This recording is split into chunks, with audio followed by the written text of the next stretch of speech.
Hello, everyone. Welcome to Marvel-ous Movie Mondays. I dropped my phone as we started recording, and it made a loud thump. If you didn't hear it on audio, then disregard it. But it was a loud thump on my end, and it scared me. How you doing, Kelsey? I'm doing great, Dill. How are you? I'm okay. Yeah, it's been very snowy, very cold. That's why I've got my little beanie on to keep me warm. Vans does not sponsor us yet, but if Vans is out there and they want to sponsor us, I've got lots of good Vans swag this Christmas. My brother Jake, his girlfriend Michaela, got us all this great Vans stuff, and I love it. So if Vans wants to sponsor us, please do. But this is not an official sponsorship. This is just me showing my love for Vans. And I'm wearing my Incredible Hulk shirt for two reasons. One, I feel bad about this book last week. I tossed it when I was talking about how I like Wanda more than Hulk now. I Right, tossed the right, Hulk book right. away. And Hulk is still in my heart. Like I don't want to be disrespectful. So I wore the shirt. And because the Be Incredible kind of means something in terms of this episode. So we'll get there when we get there. But Amazing. we might have seen some Incredibles Easter eggs in there. Which is another Disney superhero thing that I never knew we'd even be talking about in Marvel, but here we are. Kelsey, we have our headlines this week. I don't think we ever actually introduced ourselves. I'm Dylan. I'm one of your hosts. And I'm Kelsey. I'm your other host. I was waiting for you to get to that, Dill, but Yeah, like honestly, I sometimes get carried away in tangents, and I I forget that like, understand. hey, we have new viewers or new listeners that don't know who the hell we are. And if you like us, we'll give you all our social media stuff on the bottom. It's already there. Please go follow us. Yeah, so let's get into our news of the week, our Marvel news of the week. Amazing. So my news is very, very like small, not very notable. We got some news from Variety that Kevin Feige is apparently really, really, really fighting the streaming theater battle with Black Widow.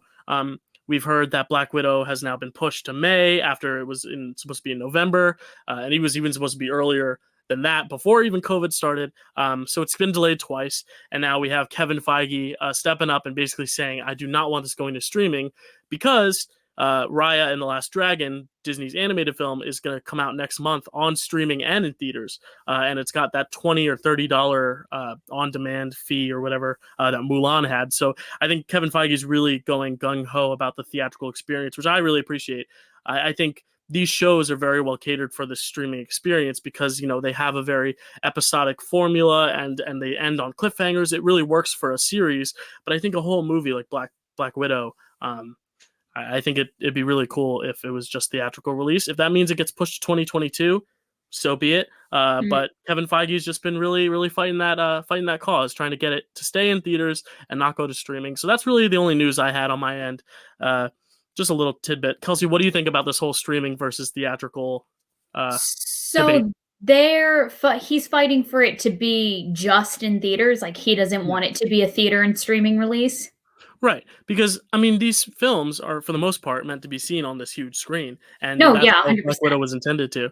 So I'm all for that. I think some people would argue I would love to just be able to stay home, especially with the safety. Like I don't want to go to a theater now, but when I see Black Widow, I want to see it in a theater. So it's kind of like that debate of would I rather see it sooner or would I rather see it in a theater? Mm, Um, right. and the worry is that it comes out in May as scheduled. Theaters still aren't incredibly safe to go back to, and then a lot of people can't see it in theaters, but there's no streaming to go as an alternate. Or it drops on both, and then everyone watches it on streaming, and then it does terribly in theaters, and then Marvel keeps up this trend, and we don't get theatrical releases anymore.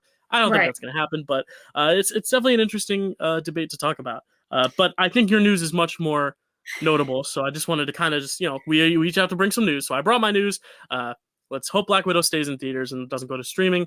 Kelsey, what is your big news? Well, first of all, Dill, I agree with you. I think that these movies are definitely best watched and enjoyed on the big screen. I, for one, am so ready to get back to the theaters in any way for any movie at any time. I miss, going and getting my Crunch a Bunches and my popcorn and sitting in a big leather chair. You know me. You know And my the movie theater. Crunch Bunches, yeah, oh yeah. So my news, we got a new trailer last Sunday during the Super Bowl. We got a trailer for Falcon and the Winter Soldier, and I just wanted to break down kind of what I saw. I'm sure you watched it as well, Dill. Yeah, my thing with trailers is I try to watch them once and then I'll watch them again. Right. I think a few years ago, seeing the same trailers over and with Movie Pass, I was going to movies every single week, and then AMC movie, the A list came out, so I was seeing movies every single week or day or whatever, and it just became seeing the same trailers every single day. And when you get a reserved seat at the theater, you don't need to get to the theater early, to make sure you get your seat. So there's really no point in me going to theaters early enough to see all the trailers anymore. I started to get bored by them. I started to almost kind of dislike the movies a little bit before even going into them, because I was like, I've seen it all in the trailer. I'm sick of this. I Right. mean, the only one I never got sick of was Star is Born, because I could hear Lady Gaga sing Shallow every day, and I did hear it because they showed it before every movie.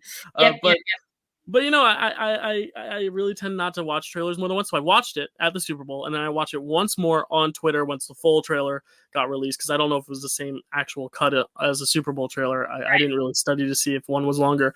But I watched it once, so I can't really go deep into it. But I would love to hear your thoughts, what you think this series is going to be. First off, the best part of the Super Bowl, if you ask me. But that's another story for another time. Yeah, it was definitely a very low key, low energy Super Bowl this year. I think just across the board.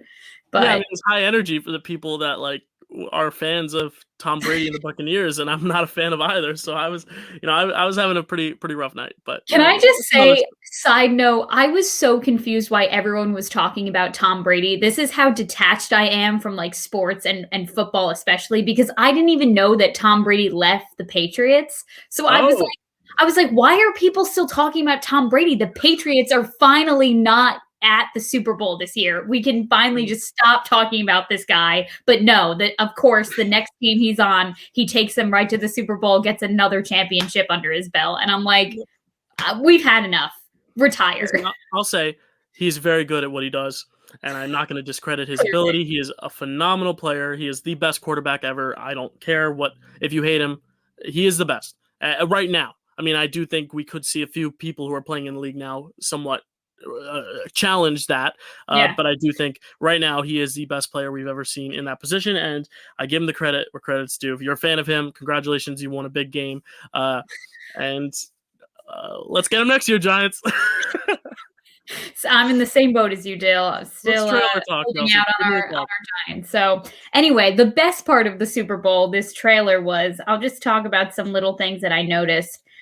Some big things. So we start with Bucky and Sam in an interrogation room. It looks like it turns into what might be couples therapy by the end of it, honestly, with the two of them. But then they're on a plane, and we cut to what looks like a Russian villain saying superheroes cannot be allowed to exist.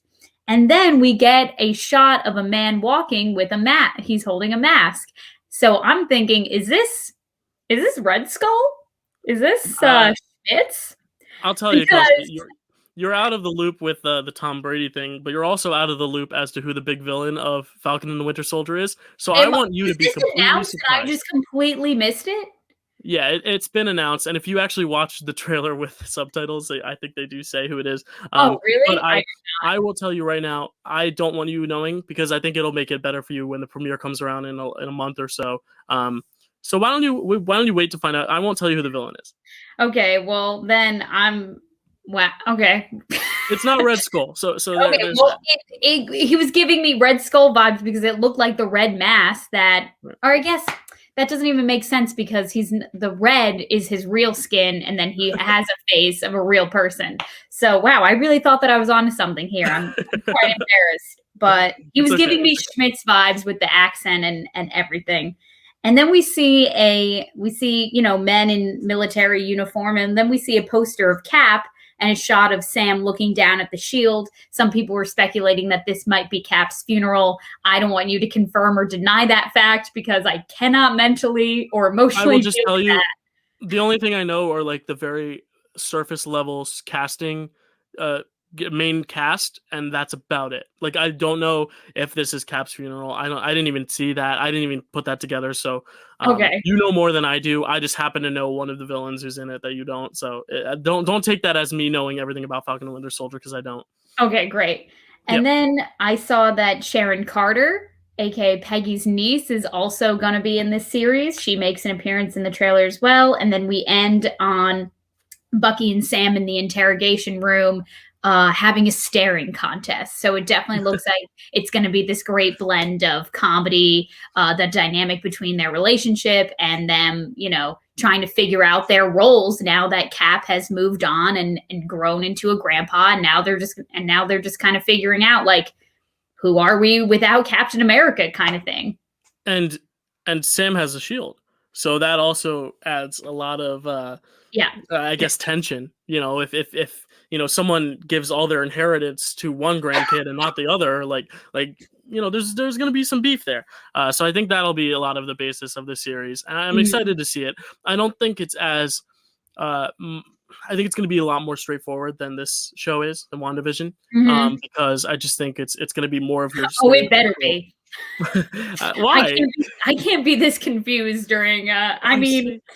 So be it. I love the confusion. I love the edginess of this show. But that's great. So we got some little speculation going into Falcon and Winter Soldier, as we said a few weeks ago. We will be covering that show here as well, every episode of that, good or bad. So let's hope it's as good as WandaVision is, because WandaVision, segue, is really good. I really like it. Did you like this episode, Dill? After I watched it, yes. I think it kind of fell into the same trap as so now we're officially on WandaVision talk. So if you're here for WandaVision, you're getting it now.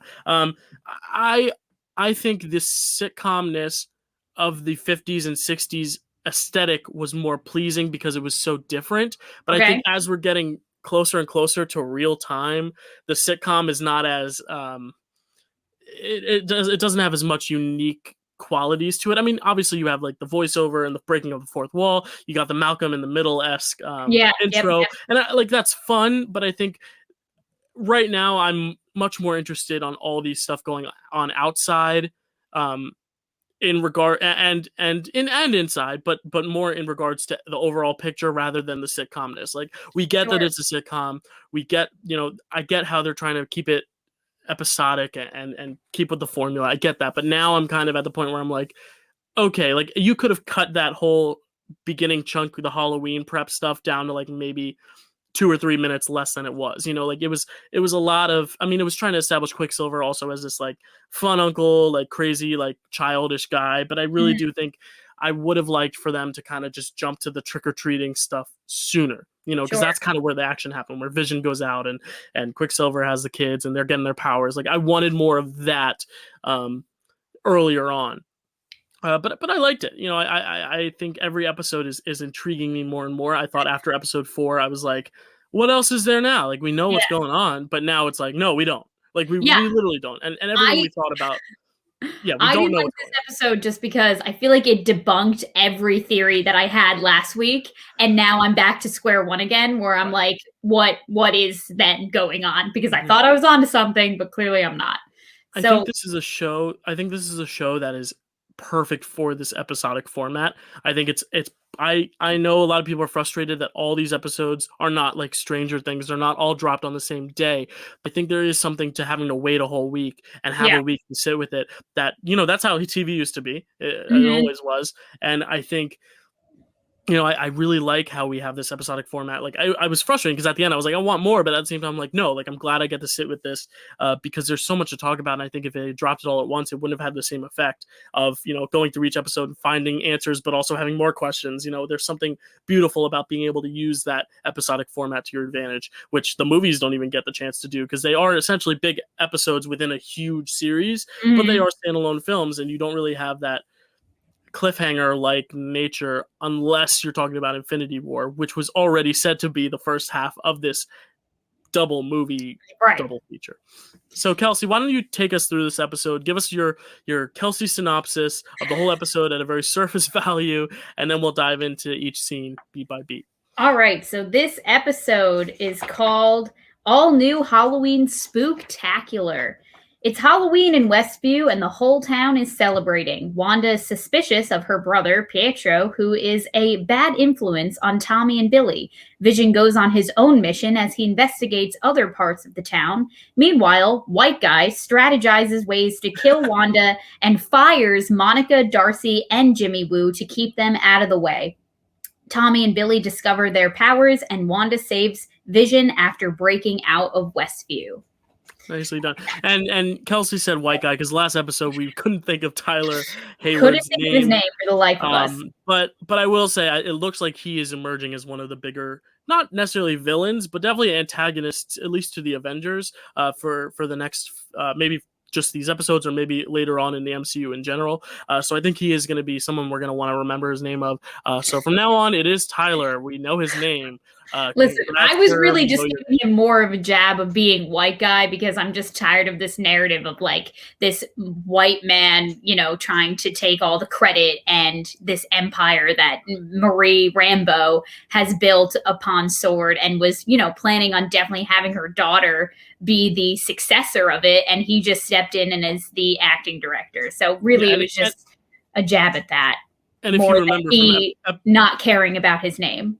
And if you remember from episode 4, I was very much in that camp of, oh, great. So, like, they literally killed a powerful black female character off screen for now this just white guy to take over and everything. But now it makes more sense because he is more of an antagonist. Now we kind of, I think it was purposeful in making us feel that frustration and want to root against him in a way. Because when he first sees Monica, they're buddy. He's like, wow, I haven't seen you in a while. But now it's getting very clear that, we're supposed to be rooting, not necessarily against him, but we're supposed to be questioning, or we're supposed to be looking at him like he's a dick. And he is.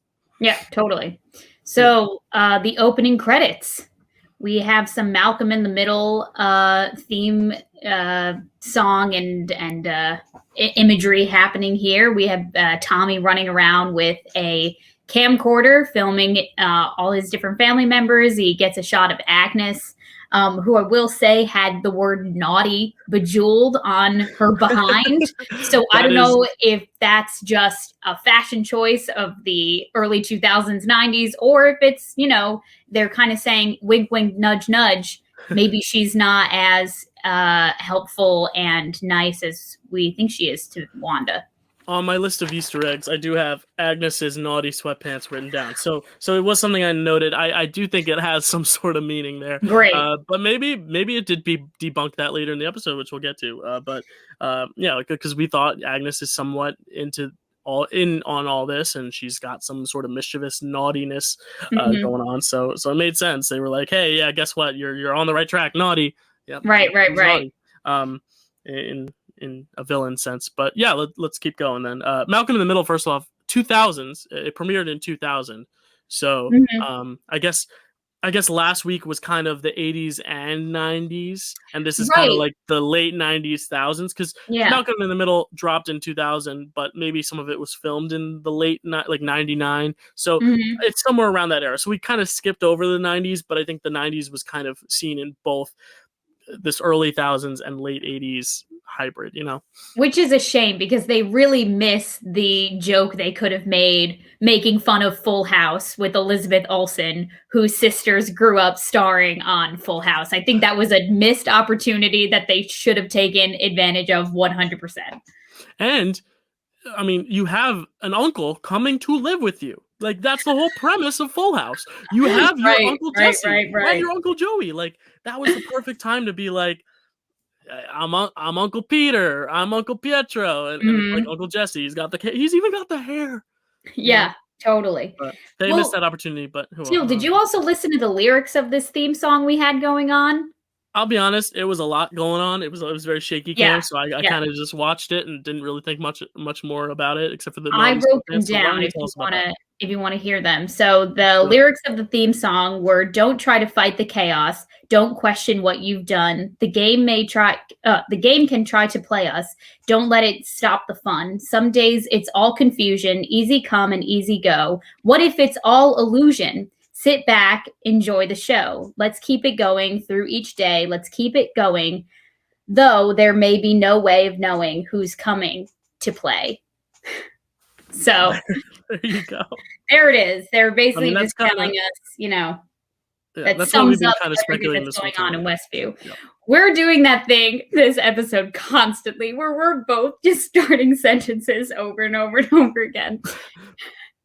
But we're both kind of saying the same things, Yeah, totally.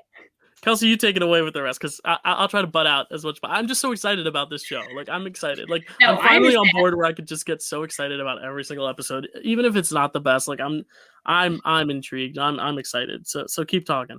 So we start with scene 1, and we have Billy in his Wiccan costume right off the bat.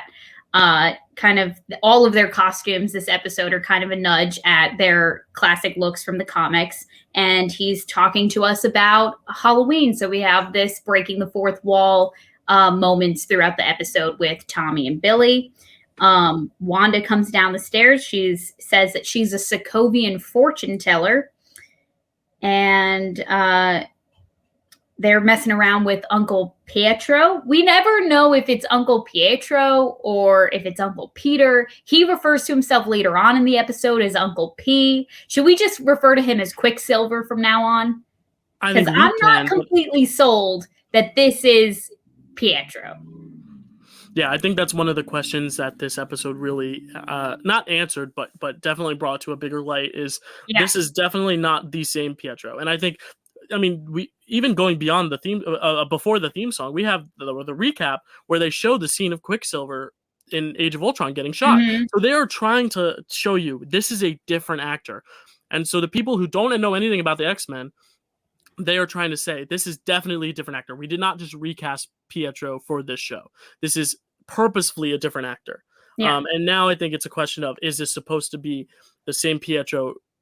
Someone trying to play the same Pietro? Is this a Peter from a different universe like we thought last week, plucked out of X-Men and put here? Or is this someone who's not even related at all to any of this, who just happens to be played by Evan Peters, coming in to play Quicksilver or Pietro for Wanda for her show? And I have one little bit of theory later on about that, but it's a big question that we really don't know a ton about yet. Right. So then he says, as they're talking about Wanda's costume, Quicksilver says, worse than the costumes Mom made us the year we got typhus. Fun fact, I Googled what typhus was for those of you who were curious, and it is an infection you get from a flea, mite, lice, or tick bite. So that is unfortunately what Wanda and Pietro were suffering with one Halloween in Sokovia. Well, who brought that up? Was it Wanda or Quicksilver said that. So again, this could be one of those scenarios where he's rattling off memories that she doesn't necessarily share. And because later on she says memories and he's like, are you trying to test me? And I think it's because he doesn't know the answers. I think he is here to play a role and he does not know the answers to all these memories and questions. Right. And I think she's starting to pick up on it too, where it's like our memories are somewhat in sync, but not fully there, because I don't necessarily know how Sokovia works, but I don't necessarily know if they would have had that just trick or treat like experience. It looks like they had a pretty dark childhood. For sure. So I'm not sure if that memory is even true or not. I mean, it's true to him in the sitcom, but I'm not so sure. So then we flash back to a young Wanda and Pietro. And Dill, did you notice anything about their Halloween costumes? I didn't pay close attention, but I think one was a pirate and one had like an antenna or something.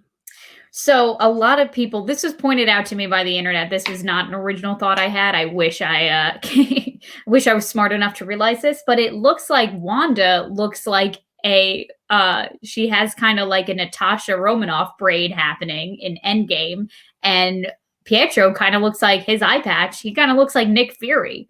So that's what some people thought that they looked like in maybe just an homage by the filmmakers. Who knows? Yeah, maybe. So then this is one of the moments that you're talking about, Dill. We cut back to current present day, and Wanda says, that's not exactly how I remember it. And Quicksilver says, you probably suppressed a lot of the trauma. So clearly we're already seeing discrepancies between, how they both remember their childhoods. Clearly this is just maybe not the guy who he says he is, but I'm sure we can get dive deeper into who we think Quicksilver is at the end of the episode. Yeah. So then Vision comes downstairs and Wanda says, thank you for indulging me for wearing this ridiculous costume. And he says, well, there were no other clothes in my closet. So we're getting a kind of passive aggressive Vision this episode, you know? He's still playing along, but he's still, you know, doing kind of jabs at Wanda saying like, I know you're up to something. I'm playing along, but just know, I know something's up here. I don't know what it is, but I am very suspicious kind of thing. And we kind of see Wanda have a few moments in the show where she's like, she's still trying to keep up the act or the facade, or maybe she's losing control. I mean, what do you think's going on here, Dill? Because she says something, because right before he leaves, he says, oh, well, I'm going to do the neighborhood watch. And she's like, well, that's not what you're supposed. You know what? I'm sorry you didn't have plans. So do you think that she's trying to cover her tracks here? If she's losing control and she doesn't even know it? What's happening? Yeah, I think it's like she wants to have this control, and now that he's starting to lead onto it, he's purposely coming up with his own thoughts, and she doesn't like that. She likes to have a almost a detector on where he is at all times. But again, like, she has no reason to think he's doubting her. I mean, there's a little bit of doubt in the last episode, but she thinks that his thoughts won't go beyond the little realm of what's going on, because everyone else is in on it. Everyone else is making sure Vision stays where he is. But I think the fact is Vision's just so smart that he can figure this out himself, and he can, you know, he's smarter than people are giving him credit for. And, you know, we see him eventually, you know, break free of this bubble, and that was all on his own. He figured it all out on his own, you know? Right. Exactly. So then something else that I noticed in this scene, Quicksilver has a mom tattoo on his left shoulder. I didn't know if you saw that. That's an Easter egg as well, yeah. Oh, okay, great. We'll talk about that later then. Yeah. And him and Tommy, we see them change into their Speed and Quicksilver costumes from the comics. And then scene 2, we're at Sword. You mean Speed and Wiccan, right? Well, no, because Quicksilver takes Tommy, and they she's like, you don't even have a costume. They run, come back, and then he's in the Speed costume. Billy has already been in his Wicked costume. He's already been in Wicked. Okay. Quicksilver is also in his getup from the costume. So then we're at Sword, where the drone that Wanda threw out of Westview is being analyzed. Tyler wants to take Wanda down. He fires Darcy, Wu, and Monica, and that's pretty much what happens there. Great. So I'll go. I mean, yeah, let's keep going. Yeah. All right. See, the thing is, this episode, a lot of the talk is in like the details and the speculation and the Easter eggs, because, like I said, a lot of it is just pretty straightforward. You know, he fires them because he's like, it's my project, get away. And then like later, Vision's going to try to seek out the truth. Like, it's very clear cut what each of these characters' motives are. It's just now diving deeper into all the Easter eggs that I'm sure the Easter egg talk will actually probably be a little longer than usual, because there's more Easter egg speculation stuff than plot stuff. But yeah, keep going. So then we're back in Westview, where Wanda asks Pietro about the kid from the orphanage. And she's like, what's that kid who always stole your shoes? And he says, you're testing me, and I get it. It's because I look different, all this stuff. And he refers to himself as Uncle P. So we're not even sure what his name is, but that's what he's referring to himself as. And then him and Tommy have this moment where they both say the word kick-ass, and then Wanda repeats it. So I looked into this. Is this an Easter egg you want to talk about later, Dill? Yeah. Okay. Like I said, a lot of this is like little Easter eggs that are either meaningless and they're just ways to poke at the actors or the creators, which I think this one is, or it does have a deeper meaning. And if this is a deeper meaning and we're bringing Kick-Ass into this, like, oh God, like that's a lot of universe crossing. But yeah, we'll keep going with that later. So then we have a Herb moment between Wanda and Herb. Herb is dressed as Frankenstein's monster. Okay. Watch yourself there, movie guy. Right, there's a monster in the Dr. Frankenstein is different from the monster. And Herb says, and then basically through this interaction, we learned that Vision lied and that he's not actually on duty for for Neighborhood Watch, and that he's obviously out doing his own thing. And Herb says, "Is there something I can do for you, Wanda? Do you want something changed?" So it's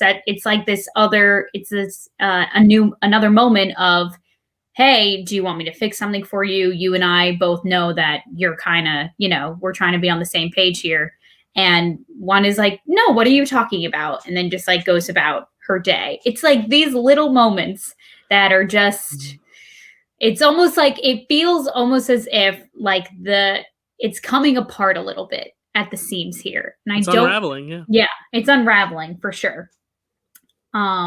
And then we cut to Vision on his exploration through the town, and he sees a husband and wife that are seemingly repeating the same action. The wife is going back and forth between hanging up her Halloween costume. Her husband in the background is like repeating, picking up and putting down a jack-o'-lantern. And we even see a tear start to stream down her face because I guess she realizes, wow, I'm stuck in this loop and I can't do anything to get out of it. So we see as we go further and further on the outskirts of town that people are kind of really glitching. So I kind of want to know what all this is about. The further you are from Wanda, the less you have to do, kind of thing.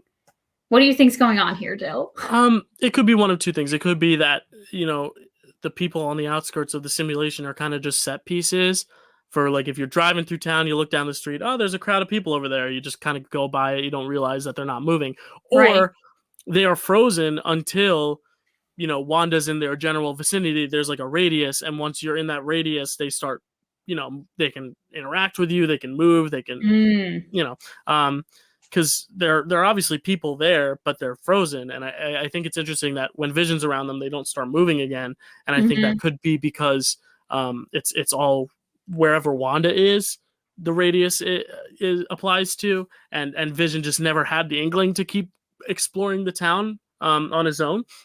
I really don't know. It's a lot of this is just stuff that I feel like is really building up to something else. And I just don't know the answers to them. And it's frustrating. And like you said, it's frustrating, but I also really appreciate it because I like being out of the loop and trying to figure it out.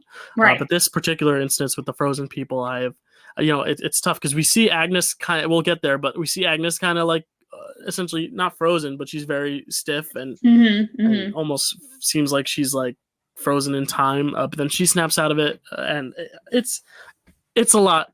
It's a lot to uncover. Yeah, seriously. So now we have our new commercial, which I'm sad about because I thought that it was totally on track to, as you said last week, reference each one of the Infinity Stones. And I don't feel like this one did as much. You feel like it did. I'd love to know. Honestly, Dill, unpack this commercial for me because, like, at first glance, I was like very confused and very shaken up. I didn't know what to make of it. I mean, It's scary too. I wrote down 2 theories that I got from the internet. But please tell me your thoughts. Okay, so I didn't look into this in the internet because it wasn't like a word like Lagos like last week where it was just like a thing. Like Yo Magic. It's magic. Yo Magic. Like there's not really a lot to like dissect with that. But if we're going along this whole idea that every commercial is representative of one of the Infinity Stones, we got the Power Stone with the toaster, we got the Time Stone with the watch, on and on. We got the Ether last week. I think this is the Soul Stone. Let me explain. Please. First off, I'm gonna a little bit of trivia. Who greets Thanos and Gamora, and then later Black Widow and Hawkeye at Vormir to get the Soul Stone? Do you remember? Red Skull. Okay. Do you remember what shirt, the color of the shirt this kid that later turned into literal skull and bones was wearing? Red. And they say at the end something along the lines of, I don't have the exact quote. Do you have it? The Survivor quote? It says, Yo Magic, the snack for survivors. Survivors. On Survivor, the show Survivor, if you're the winner, you are considered the sole survivor. You are the sole survivor. You're alone. You are the sole survivor. He is the sole survivor. This skeleton boy. The boy later turned skeleton. He's wearing red. He's a skull. I'm putting that together. Red Skull, Red Shirt, Soul Survivor, Soul Stone. That's my theory. I don't know. I love that. I love that. I may be like really reaching there, especially the Survivor reference. Like Soul Survivor is not just like a television Survivor thing. Like that's just relatively known. Like you're the Soul Survivor. It's not like this isn't like Jeff Probst is not going to walk on tomorrow WandaVision. But my favorite television show, by the way, Survivor. Go check it out because I will probably be bringing some Survivor content to this channel eventually. Not the podcast, but the channel. No, but Soul Stone, that's what I was getting from this. I don't really know how it applies to the overall nature of the story, unless it's like supposed to show that over time Vision is at the end of the day as much of a person as she wants to make him. At the end of the day, no matter what happens, he is going to end up being his corpse at the end of this. Like he just is. And I think that's the most broad and clear cut reaction I had. But yeah, I'm going Soul Stone because of the red shirt, the Red Skull, Vormir, Soul Stone, Soul Survivor, Soul Stone. Yeah, that's what I'm going. Love it. What are your theories? The two most common theories that I saw on the internet were some people thought that the shark might represent Mephisto, and that the little boy starving on this deserted island might have been a metaphor for Wanda, who's starving from grief and loneliness and all this stuff. And he offers her, hey, yo, magic. Maybe this is something that you can use. And, she's slowly, feeling just this overwhelming grief and nothingness, as she says before, later on in the episode. I don't really buy that one as much. Honestly, like I said, I didn't know what to make of this commercial. The other one that I saw a lot was the boy might represent the neglected residents of Westview, like the ones that Vision sees on the outskirts of town. Because as he repeats, he's repeating the same action over and over again, trying to open the yogurt, and he can't because, either he's too far away from Wanda has forgotten to give him his next blocking, which is open the yogurt and eat it. So therefore, since he's being neglected, he slowly decays into a skeleton. I buy that one a little bit more, but it was honestly for a second, because I've been watching like a lot of Hulu, and with like Hulu, you get commercials unless you have an ad blocker on. So you'll just get like a really loud, super like cheesy, commercial right in the middle of your episode, and I thought that it was a real commercial for a second. Like it came because it came out of nowhere. It was claymation. It was a different format than the episode. It didn't feature the actor and the actress that have been in the past commercials in the past. I was very confused, very thrown off. I was like, oh man, this is a commercial. And I was like, wait, I'm watching Disney Plus. There's no commercials. Like, so for a second I thought it was real. I was like, when Disney Plus starts magic. When Disney Plus starts like making us pay for Disney Plus more money so we don't have commercials, and they start incorporating commercials, that's when I kind of draw the line. But okay, let's move past the commercial because that was a lot to unpack. And if I'm right with the Infinity Stone thing, then yay, that's another Infinity Stone in my gauntlet. Yep. Otherwise, it might not be any of that. But I hope you enjoyed the commercial because it freaked me the fuck out. But yeah, freaky this one. So then we're back in Westview. We're outside a movie theater. Do you want to talk about this later, Jill? Great. Easter eggs. This is the main Easter egg. I've spent a lot of time researching this particular movie theater. Okay. Everything about it. So I've got so much to talk about the movie theater. Maybe it's because I want to just be back in a movie theater so badly. Yep. But yeah, carry on, Kelsey.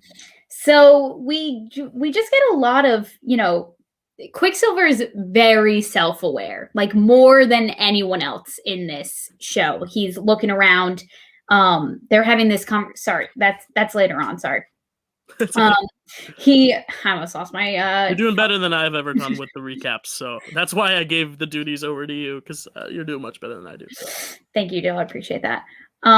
So they have this moment. I love that they brought this up because I brought this up like day one. This is the first thing that I noticed about this show. And I feel like you thought that I was a little crazy for bringing it up, but I did.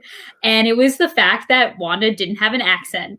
And I wanted to know where it went, why she was all of a sudden fully American. I know it got, less and less as the movies went on, but it was just completely gone. Episode 1. And they have this moment where she goes, what happened to your accent? And he goes, what happened to yours? The details are fuzzy here, man. And he says, I got 1 second, I got shot like a chump in the street for no reason at all. And then the next thing I know, I heard you calling me. So, Dill, what do you make of this line and this moment here? Well, I mean, I took it as his death was him getting shot in the street, and then he Right. just appears there. I think he's trying to say like he doesn't know what happened between then and there. Yeah. Obviously he knows more than he's letting on. I mean, Yeah. I think he 100%. has to be. The accent thing is funny because I think it's almost like people have been complaining with like Infinity War and Endgame saying, "Yo, where's her accent?" And then Mhm. Kevin Feige's like, "Yo, we gotta let someone ask it because like we need the audience to know that it's purposeful. That like Yeah, I think that totally. was funny.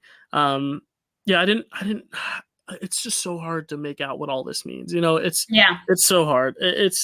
This is the episode that now that I'm talking about it, I'm getting more frustrated with it just because Right, because yeah I feel like everything, like, we were on one path last week, and I was so excited to be, like, kind of proven right this week around, but now I'm, like, completely it's like, I'm at square one yeah. again.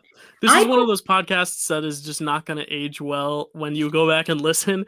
So Yep, we hope you listen weekly because every week we are going to be proven wrong. But I'm going to enjoy being right when I'm right, and then next week when I'm proven wrong, we'll move on to the next episode. Like exactly. that's just the beauty of speculation podcasts like this, and reviewing an episode rather than a whole movie is you're probably going to be wrong, and that's just what happens. So I thought that it was weird in this line that he said, "I got shot in the street for no reason at all." When mm, the reason why Quicksilver dies is very intentional. It is he risks his life to save Clint and the boy, or I think it's a young boy that he's rescuing in Sokovia. I thought that that was weird that he was like, "This thing just happened to me." It was like, no, you made the choice to save Clint's life and to rescue him and that boy. So either the character who is playing Quicksilver didn't get his complete backstory. He didn't do good enough research as an actor on his character, I must say. I agree. He didn't get all the pieces to the puzzle, so he doesn't know really what happened to him or what Wanda thinks happened to him or something. It just threw me off a little bit because the reason why we all loved Quicksilver from Age of Ultron is because he made that sacrificial move. I mean, I don't know why. I don't know why they saved Clint for us twice now. Twice now they've saved Clint. I know I brought this up last week. And Black Widow because of Clint. But I don't know. I just thought that it was too like brass and chummy and comedic for it not to mean something. So. Right, and I will say I think that it goes again to the beginning, the recap. They show that scene because they want you to see later on when this Quicksilver, this version, says, "I was just shot in the street for no reason," and we just saw in the recap he was not shot for no reason. He had a motive. He knew essentially what he was going into, sacrificing. He hoped to come out alive. He didn't. He knew there was a risk. And just to preface for all you listening, like, we're not talking about Evan Peters not doing enough research. Evan Peters is a great actor, and I think he shows it here. We're talking about whoever this version of Quicksilver, whoever Pietro is as a character, did not do enough research to step into the role of Quicksilver for Wanda's bubble. Yes, we love Evan Peters. No, he is that was great. not I think he really showed his chops. Yeah. So let's keep going then. So now we're back at Sword, where we find out. So Darcy Wu and Monica have snuck back into Sword in their little disguises, and they're kind of in this side room hacking into everything that Tyler's doing, and we find out that he has been tracking Vision. So do we think that that's obviously very purposeful? Do we want to talk about that with theories later? We can talk about that now because it's not really an Easter egg. I did write down on Easter eggs the name of it being cataract. I don't think it's necessarily an Easter egg. I think it's purposeful because cataract, literally the definition of what a cataract is, it obscures your vision. It literally it obscures your vision. I think it's part of it. The reason it's called cataract is because there's something to do with Vision and the way he's able to see Vision but not really see Vision. He's able to track him. I think it goes back to the whole drone thing where he's really trying to weaponize he's weaponizing a lot of things because he doesn't like the Avengers. Not even that he doesn't like the Avengers, but he finds some of them to be dangerous. And he seems like someone who really kind of just wants to get rid of Avengers and just be, their sword is like the the people you call to get things done, not the Avengers, because the Avengers are dangerous. They can lead to mass destruction. Mm-hmm. And he brings up the blip and the snap earlier and how like you don't know what it was like this past 5 years. I'm sure he's pissed off because part of the reason why all this happened is because the Avengers and Thanos, some of the Avengers, Star-Lord was part of the reason why Thanos succeeded. Thor not going for the head was part of the reason Thanos succeeded. Doctor Strange giving over the stone, part of the reason the Avengers did not succeed and Thanos succeeded. So I think part of the blame, we know it's not the Avengers' fault for what Thanos did, but to Hayward, he might be like, you know what, the Avengers are more harm than good, and it's kind of the Civil War argument that you have with Wanda just destroying Lagos, and it's right. They're definitely yeah, imperfect organization where people would like to believe that, our superheroes are always going to win in the end. They're always going to triumph over evil, when we have seen that that is not always true and that sometimes they lose. Yeah.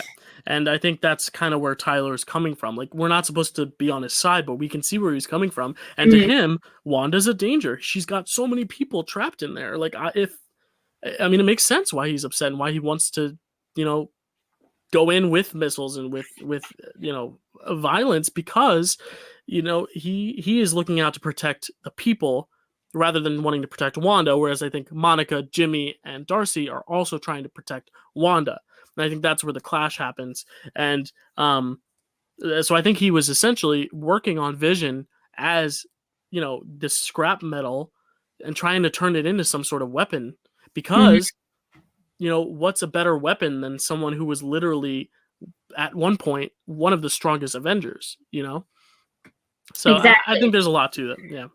Right. And I feel like every time we cut away to a sword scene, I feel like it's just to kind of play it. It's kind of just like, it's for people who like weren't paying attention. It's like, okay, here's what's they're playing kind of like the audience, like they're finding out information like as we are, they're affirming it. So then we can go, oh, great. That's what I thought as well. Because this is also the moment where Jimmy Woo points out that, oh, these people on the outskirts of town, they're barely moving. So then we cut back to Vision, and all these people are literally frozen, stopped in their tracks. They're not even attempting to move or talk or anything. They're not acknowledging his existence at all. He goes into his normal form as Vision, and he flies up to get a better look at the town, where he notices a car in the distance.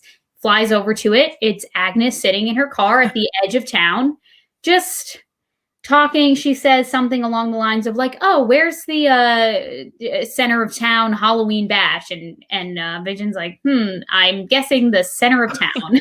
something You've lived here your whole life, girl. Like, what? yeah, which is a moment that I want to bring up, especially because she says, "I took a wrong turn and got lost," and he says, "In the town you grew up in," which makes me think, is this the town Agnes grew up in, or did she come here from somewhere else?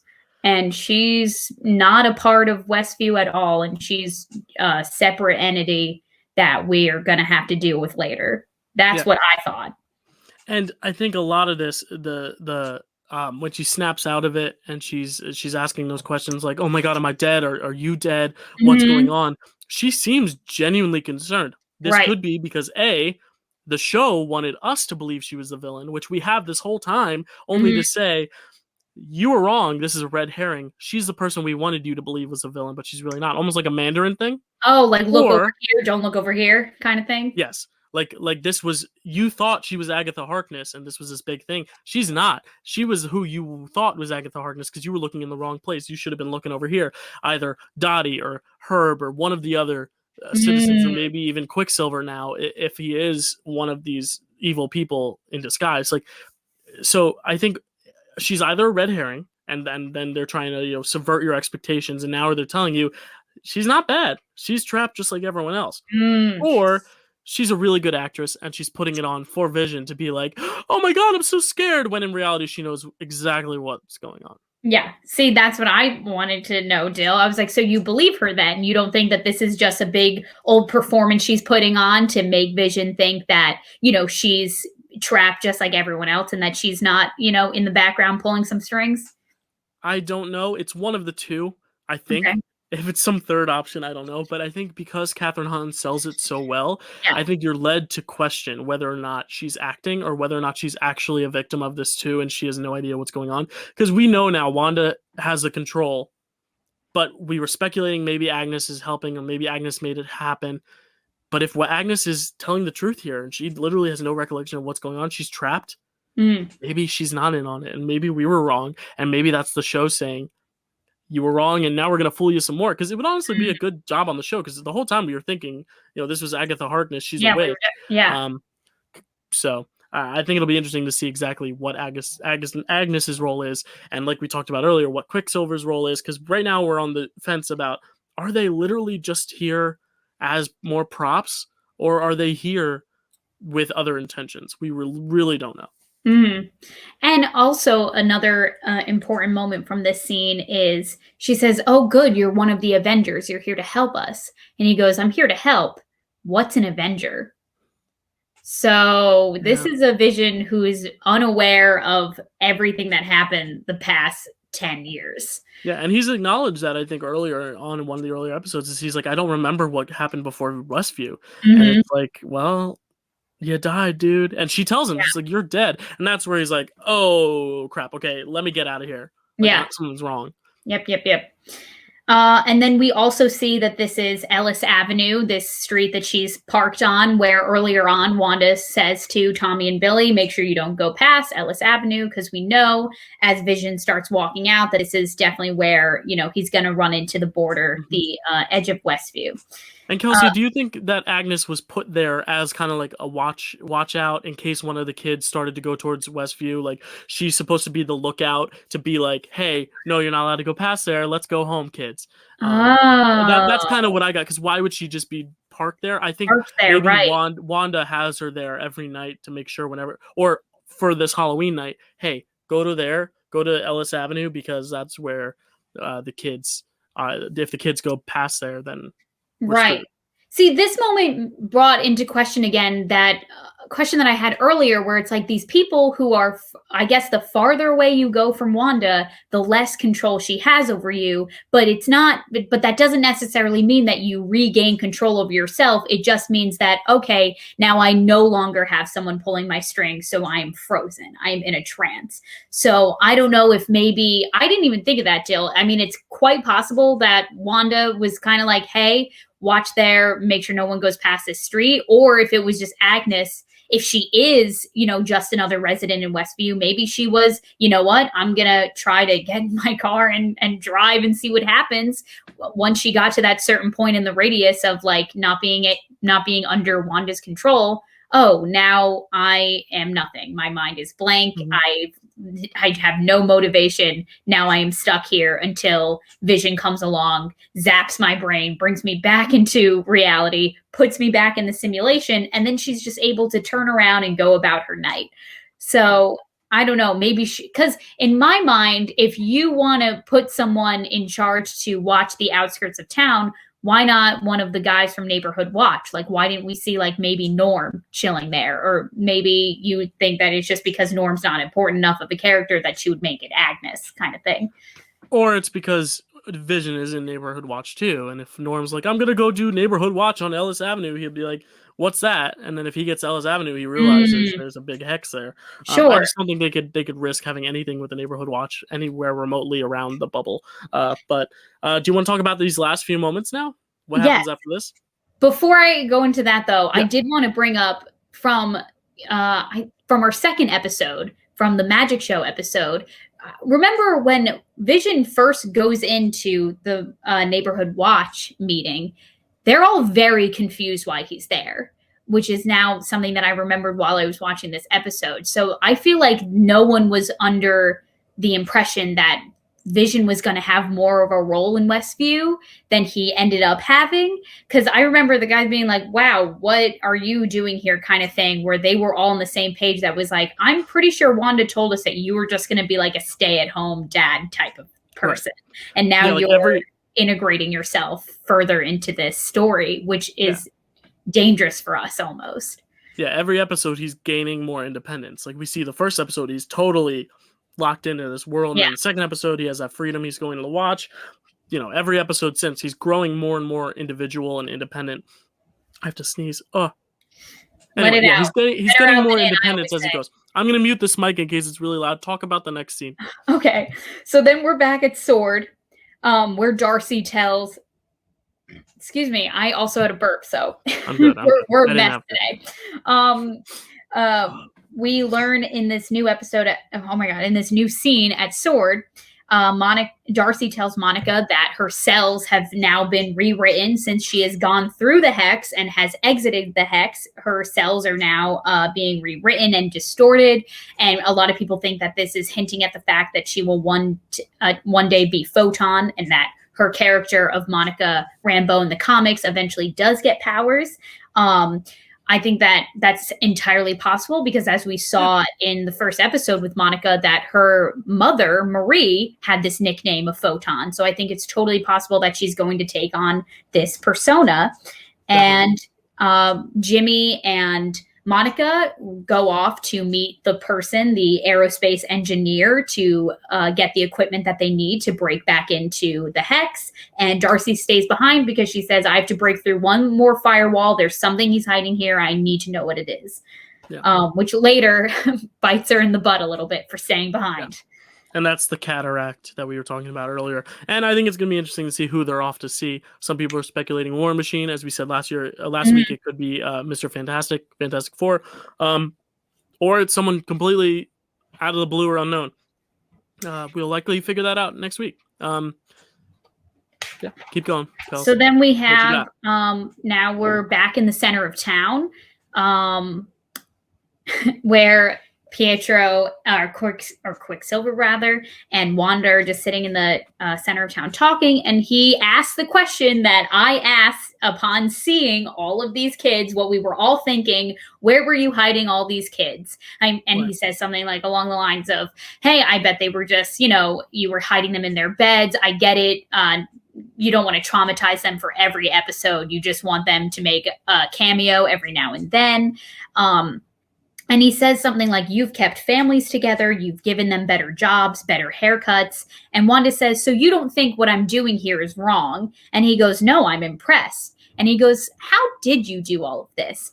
And in this moment, this is when I really started to think, like, this is not her brother. This has to be someone else on the outside, maybe a Sword agent, maybe someone entirely different who is just here to get information out of Wanda. I think he is doing, like, he is a double agent, like, through and through. I was getting very, very suspicious of this Quicksilver. And once again, Wanda says, I don't know how I did it. All I know is I was just feeling this intense emptiness, this loneliness, this nothingness. And then she glances away from him. She glances back. We see a dead, shot up Pietro. She blinks, and he's back to normal. Ooh. Lots to unpack here. Yeah. I mean, again, it's one of those things where we obviously are now getting more and more of a feeling that Quicksilver is definitely not the same Pietro. Definitely not. And it might not be, it's more than likely not the one that we thought was plucked out of X-Men, which does kind of, make me a little sad because maybe this whole multiverse thing isn't happening right now. But we know it might happen with Spider-Man. We don't know. But, well, that's another story. We don't know. That's another conversation for another day. Tom Holland and spoilers. We don't know what he's telling is true or not. But I don't even know if this is the same X-Men Quicksilver. I literally think this could just be Evan Peters. The Evan Peters casting could just be a way for us to say, oh, that's X-Men, only for them to subvert our expectations again and say, no, this is someone completely different. And this comes to the whole question, is Quicksilver Mephisto?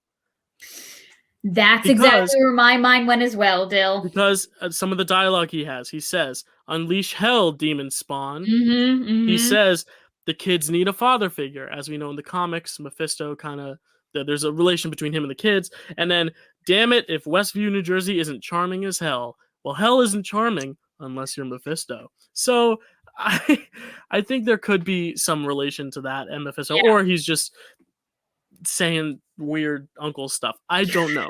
And that's, again, I think all these answers are going to come next week. Let's just talk about this last final moment of Vision bursting from the hex, and then Wanda seeing, or Wiccan, or sorry, Billy seeing Vision, and Wanda basically extending this hex, because we got to get into Easter eggs and other stuff.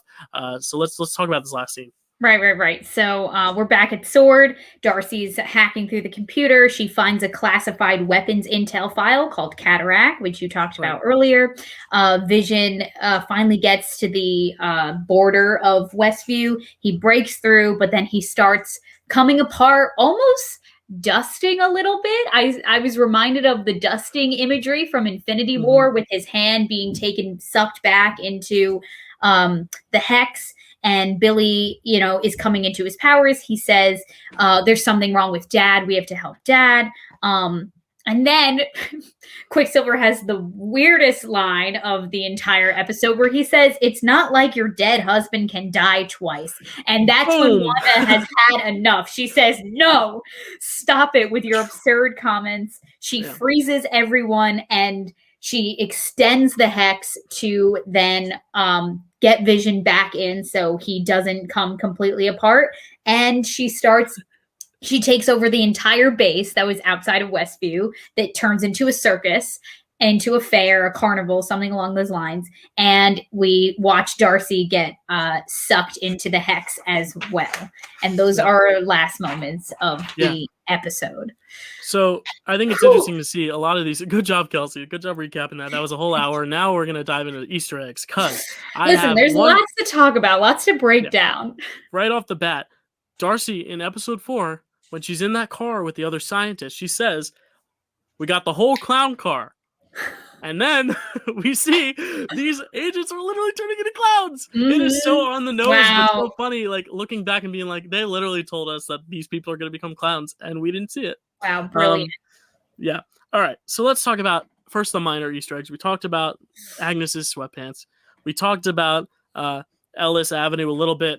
That is an homage to Warren Ellis, who worked on, I think, he wrote a few comics for Marvel. The thing is, Warren Ellis didn't do any comics centered around Wanda and Vision. So it could just be, let's pick a name. Oh, great. We love him. He wrote some comics for us. Or there's a different meaning behind Ellis Avenue. Or there's not any meaning at all, which some things just don't have meaning to. All right. Tattoo. Mom. M-O-M. I was thinking maybe Multiverse of Madness. This is like a hint of like, oh, we're getting into the Doctor Strange stuff. Or it could be something like something of mutants or something, or like something to do with of Magneto. I don't know. The M's could be anything. I don't know. Sure, I like the Multiverse of Madness theory. I like that a lot. Yeah, and maybe on the other arm he has like a Black Widow tattoo, like of a spider, and it's like, these are our next 2 movies. Come check us out. Okay, so he does say something about XY chromosomes. Maybe it could have to do with X-Men, XY, just as a little tease, like, haha, remember me from the X-Men, XY chromosome. Sorry, I keep pronouncing that wrong. Just like you pronounced entity wrong earlier, entity. I did? Caught it. Yeah, you did. I'll rewind it. I don't think I could find that exact moment and put it into this video. Listen, it wasn't as bad as Anomaly will ever be. So stop. It's just the hex from now on. I will no longer attempt to say the A word. Good. Speaking of A word, no, it's not an A word. It's a C word. I was like, wow, what a great segue. No, you know what? Speaking of A word, Aaron Taylor Johnson. This comes back to Kick-Ass. Kick-Ass was a movie where Aaron Taylor Johnson and Evan Peters played best friends.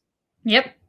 So do you think that is just a nudge at Aaron Taylor Johnson, or do you think that that's a nudge, hey, look out for Aaron Taylor Johnson?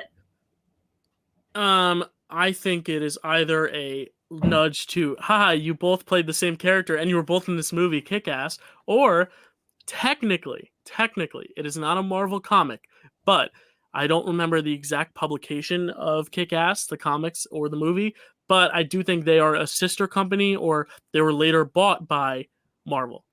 So there is, I think, a 0.001% chance that Kick-Ass will end up being part of the MCU, just because we've had 2 movies with Kick-Ass, and the first one is just so good on its own. It doesn't need to be part of this universe.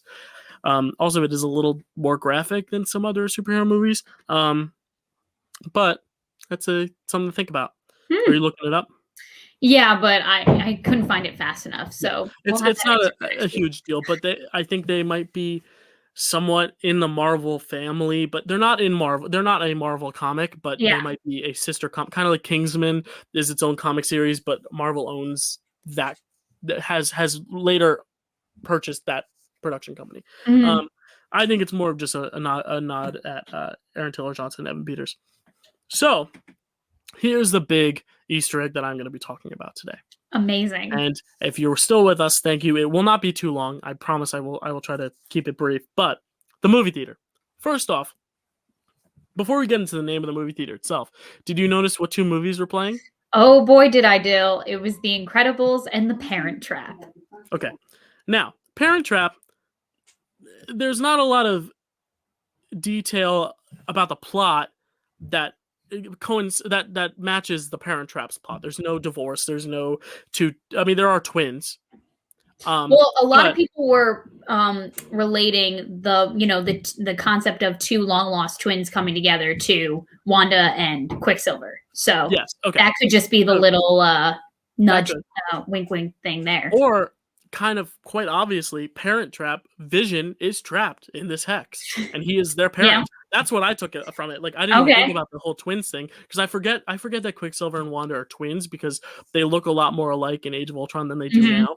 Evan Peters doesn't look like her. I'm sorry. I just forgot that they were twins. I knew they were siblings. I forgot the twin thing. But also Billy and Tommy. I mean, you have these twins. So Parent Trap could just be like, hey, twins.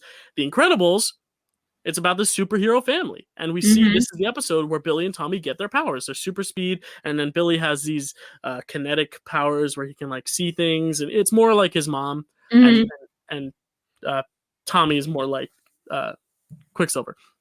In that sense. So I think it's interesting that those are the 2 movies they chose. I was thinking Parent Trap quite literally as Vision is trapped in this universe, but the twins thing makes more sense. Incredibles, we see Tommy's powers are exactly what Dash's powers are too in Incredibles. So, and again, that's why I wore the Be Incredible shirt, full circle. Yep, I got it. All right, let's talk about the name of the movie theater. Did you catch the name of the movie theater? Coronet. Okay, did you look up anything on Coronet? I did, Dill.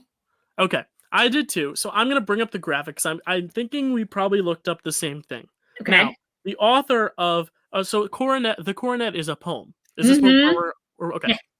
Yep, we're on the same. I was so happy that like I researched this, because I saw Coronet. I was like, this doesn't mean anything, and I saw the poem and I read it and I was like, I'm a little upset because this was my fun fact for the episode, but I will let you. You seem very excited to talk about it, so please lay it on us. We're on the same wavelength, because first off, written by a guy named Andrew Marvell. So I mean Marvel. So I got the poem right here.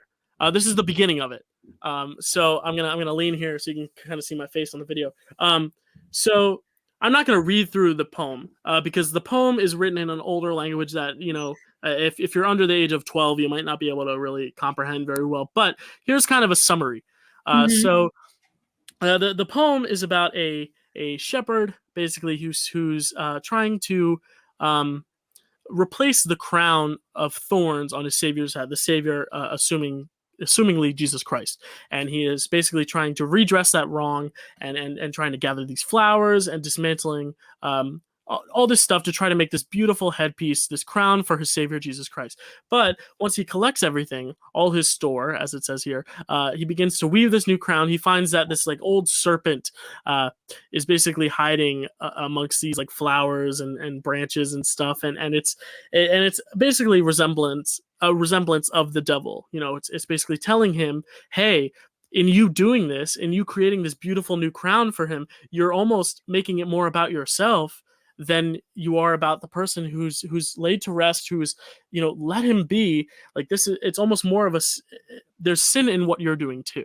And I think Mhm. this is a great parallel to what we're seeing with Wanda and Vision. Vision is this corpse, and she needs to make him come back to life again. She needs to bring this beauty back to this corpse, but in doing so, she's almost committing as much sin, because it's ultimately a selfish act. We get it. We get it. She's overcome with grief, but in doing what she's doing, she's being selfish and only thinking about herself, and she's kind Mhm. of disregarding the whole wish of Vision, which was to stay dead. He didn't want this. And I think this was a beautiful parallel. But the thing that really stuck out to me was the fact that this devil, this serpent-like creature, could be Mephisto, in the fact that if you are going to go through with this and going through all this work to try to, make beauty out of what is dead, there's going to be some sort of meeting with the devil. And I just thought this was such an interesting poem. I've read it. I was reading it all last night, just reading it and dissecting it. I love poetry, and this was like just totally up my alley, just dissecting it and like being able to really dig deep into this poem and look at all the different intertwining elements and the whole devil aspect. And in the end, he essentially it essentially says that the way you can really honor your the person you're worshiping is to basically destroy. Let me read here. The poem concludes with the speaker suggesting that if Christ were to destroy the serpent's power over the coronet, he could tread over the spoils of the serpent and coronet alike, which would crown Christ's feet, since they are unfit to crown thy head. It's very complicated, but I do think we're going to have to see. This could end up being the conclusion of what is happening with WandaVision and the serpent being this Mephisto character. Kelsey, I've been rambling, but let me know what you thought of that. Well, first of all, I in my research came across this poem as well. I just literally every time I see a name or a number, I immediately throw it into Google Right. with the word Marvel after it. So Mhm. all what was coming up, which usually what comes up is like the Marvel fandom wiki, was that did not come up at all. It was just this poem written by Andrew Marvell. So you went even further than I did. I didn't read the original poem. I just read a summary and an analysis of it. And basically, Okay. all I got from it is that they're really hinting at this theme of religion here with Jesus Christ, and I was like, this totally has to do with how they're introducing this devil like serpent like character into the MCU of Mephisto, and with all of Quicksilver's little lines that you mentioned before, Dale, with raise hell and isn't this place charming as hell, all this stuff. I'm like, there's got to be something deeper to this. So yeah, I just cannot. I was like, I'm gonna look into this poem, but I highly doubt that Marvel is going this deep. And then I read it and I was like, wow, I think Marvel's actually going this deep. Yeah. This is crazy and great, and I love it. And I love how they're doing things like this for us, because it tells us that they're making this content for very smart consumers, like they're not Mhm. letting it just be very like face value, and like they don't have to be adding in all these details for us, but they are, because they know their fan base, they know we're going to be Googling and eating up every little detail. So I Mhm. appreciate Yeah. that. So the poem basically wraps up by saying that if the devil is entwined in this, and there's some element to the devil finding glory in this too. So because you went through this act of trying to make something beautiful out of something dead, the devil became involved, and now the devil might end up being the one to kind of reign power over you. You almost Hmm. become, you know, your motives that were once well intentioned then become something so much bigger. So if this is a parallel, we could see Mephisto really um, use what Wanda's doing, and it almost seems like this is happening. If we don't know who Mephisto is, if he's even involved, but if he is, Wanda was doing this originally as a way to just bring him back, but it's become so much bigger than that, and it's taken in so many people, even more so in this episode. So I really think we're going to start to see the repercussions of that and see who exactly is gaining power from this, aside from Wanda. I think there's Hmm. going to be someone else who's also gaining a lot of, as this poem says, glory from what Wanda's actions are. So it's good poems. Go read it.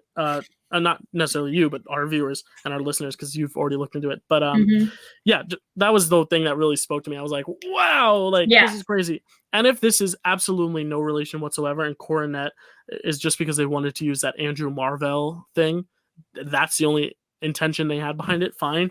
But I do think there has to be some sort of something with that. Yeah, no, totally.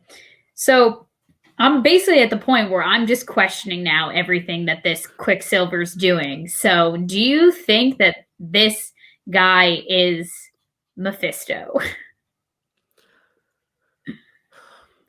I'm still on the boat of maybe not himself, but he's definitely.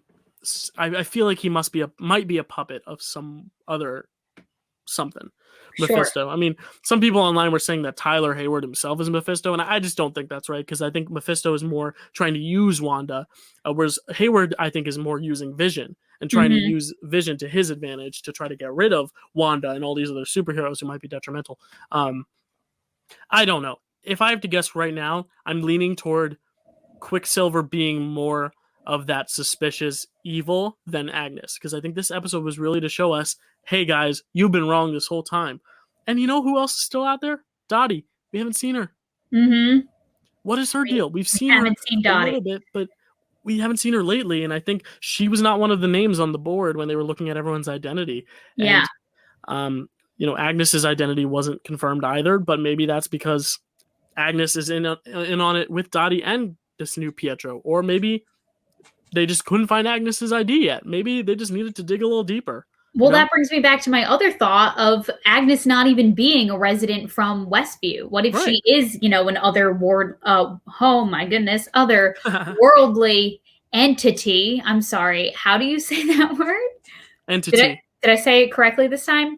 Great. I think so. She could just be this, other being in Agatha Harkness track that we've been assuming that she's on. And maybe that's why they don't have a name for her yet, because I think that it was a very weird detail to include for him to say, in the town you grew up in, you took a wrong turn kind of thing. Right. So. Yeah, I think Agnes is still sketchy, but I think now we're led to believe a little bit more that she is not the overall evil doing all this. She might be a piece of it.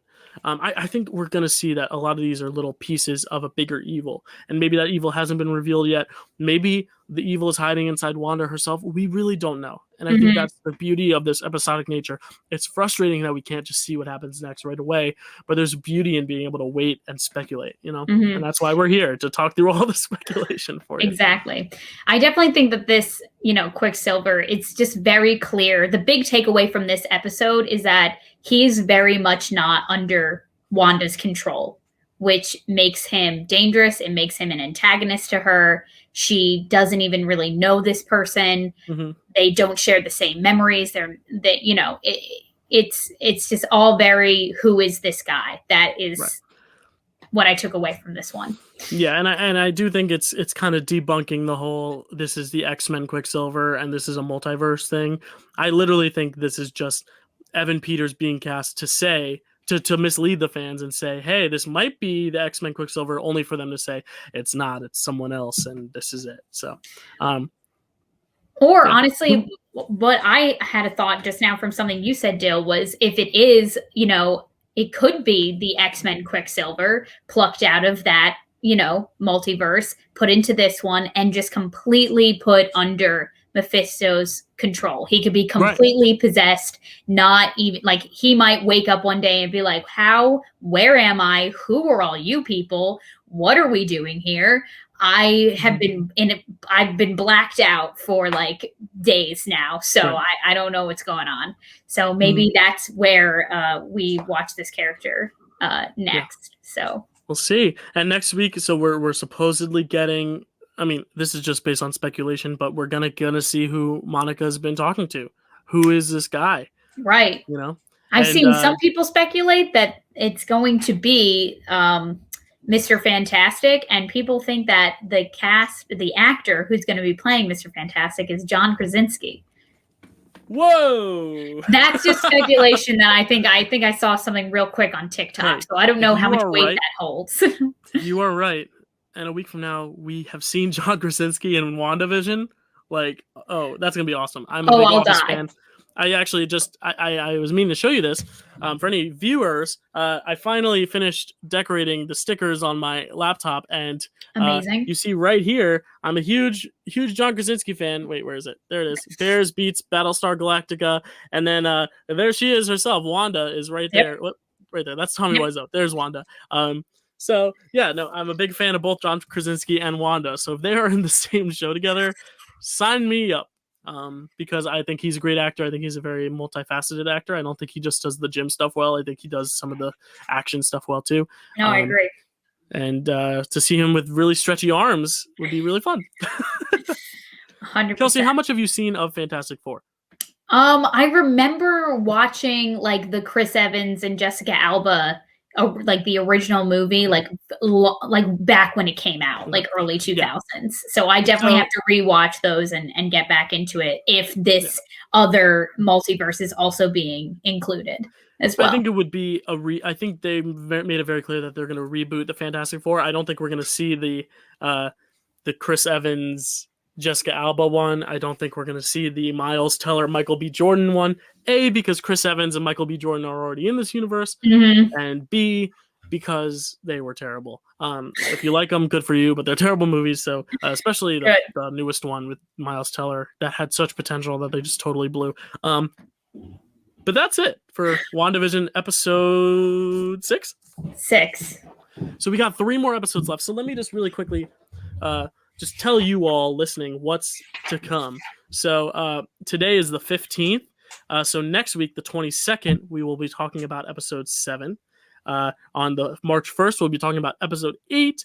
On March 8th, we will be talking about the finale of WandaVision episode 9. Now, the 22nd, so on March 19th, that's when Falcon and the Winter Soldier premieres. So on the 22nd, we will be talking about Falcon and the Winter Soldier. Everyone's going to be asking, what are we doing between the 8th, which is WandaVision Season 9 finale talk, and the premiere talk for Falcon and the Winter Soldier on the 22nd, unless they drop Black Widow by some surprise before the 15th, and we have to talk about it. We will be doing a MCU Villains Ranking. That's right. We have taken how many, Kelsey? 30? 30. We have taken 30 villains, put them all in a list, and each of us will bring our own list of 30. We will try to fly through them as fast as possible. Some of them who are in multiple movies like Loki and Thanos might require a lot more conversation than someone like a Malekith or a Ghost who's only in one episode. Episode. Might as well be. Same thing. Movie. Episode within a whole series of movies. But we will be doing a villains ranking. So if you want to start dropping some ideas of your favorite villains, if you want to start telling us, you can either reach out to us on our social media tags, which we have below, and let us know what your thoughts of the villains are. Because, hey, we're going to rewatch some of these movies and prep for it. We're going to look through some clips. And, some villains stick in our brains more than others. And we'd love to hear what you guys have to say, because it might sway us. It might give us some second thought on some of these villains, especially the ones that we haven't seen as much of, like Malekith. If you don't know who Malekith is, neither do we. I'm kidding. No disrespect to Malekith, except all the disrespect in the world. Listen, all right, they'll get their fair share of So on March, I forgot the date already. March 15th, we will be talking about villains. So stay tuned for that. If you are not watching WandaVision and are sick of WandaVision or whatever, I promise you there's other stuff to be talked about. We will not include the villain of this show in that ranking because we're just going to do the movies, and because we don't really know who the hell the villain is. Exactly.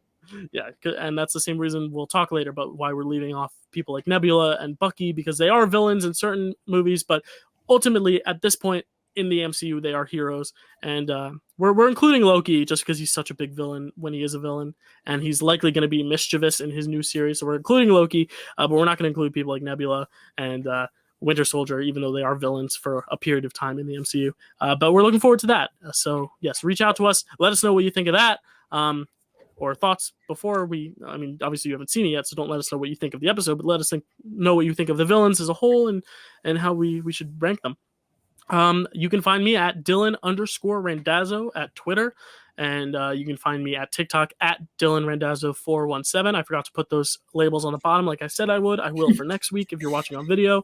And you can find me here at the Dill Pickle Movie Network here on YouTube. I promise I will have some videos coming out in the next few weeks. It's been pretty light in terms of movie watching just because I'm catching up on a lot of last year's movies and prep for the Oscars, but I will be talking a lot about Golden Globes by the end of the month, giving you some predictions for the Golden Globes and then a reaction to the Golden Globes after the Golden Globes air. Kelsey, where can they find you? You can find me on Instagram at Kelsey A. Kilpatrick, or you can find me on YouTube, Koz Productions, KOZ Productions. And my TikTok is at KOZ_13. Kelsey, do you want to tease a video that I think you released yesterday? Oh, yeah. I had a very special Valentine's Day episode on Koz Productions. So if you want to check out all my thoughts about Valentine's Day and see a snippet of that I had Dill feature on, you can check it out there. Koz Productions. Yeah, you know what? I'm gonna put the title card up in the top right up there. I'm gonna put the little video link so you can go check out that video right now. And as a little treat, if you are watching on video, right before I cut to the end credits, I'm gonna show you a little 10-second snippet of Koz Productions' new video. How do you feel about that, Kelsey? Wow, amazing. You didn't know that was coming. No, I didn't. Thank you, Dill. I appreciate that. We're going to give you a little 10-second teaser of that, or maybe like a 5-second teaser. I don't know. And go check that out on her channel. Happy Valentine's Day, everyone. I know it happened yesterday, but happy Valentine's Day. Happy Monday. Have a good rest of your week. We'll see you next time. Hi, I'm Kelsey, and on this special Valentine's Day episode of Koz Productions, I'm going around to ask all my guy friends a simple question. How come we've never dated? How come we've never dated? I don't know. Oh, I think there's a couple of reasons why we never dated.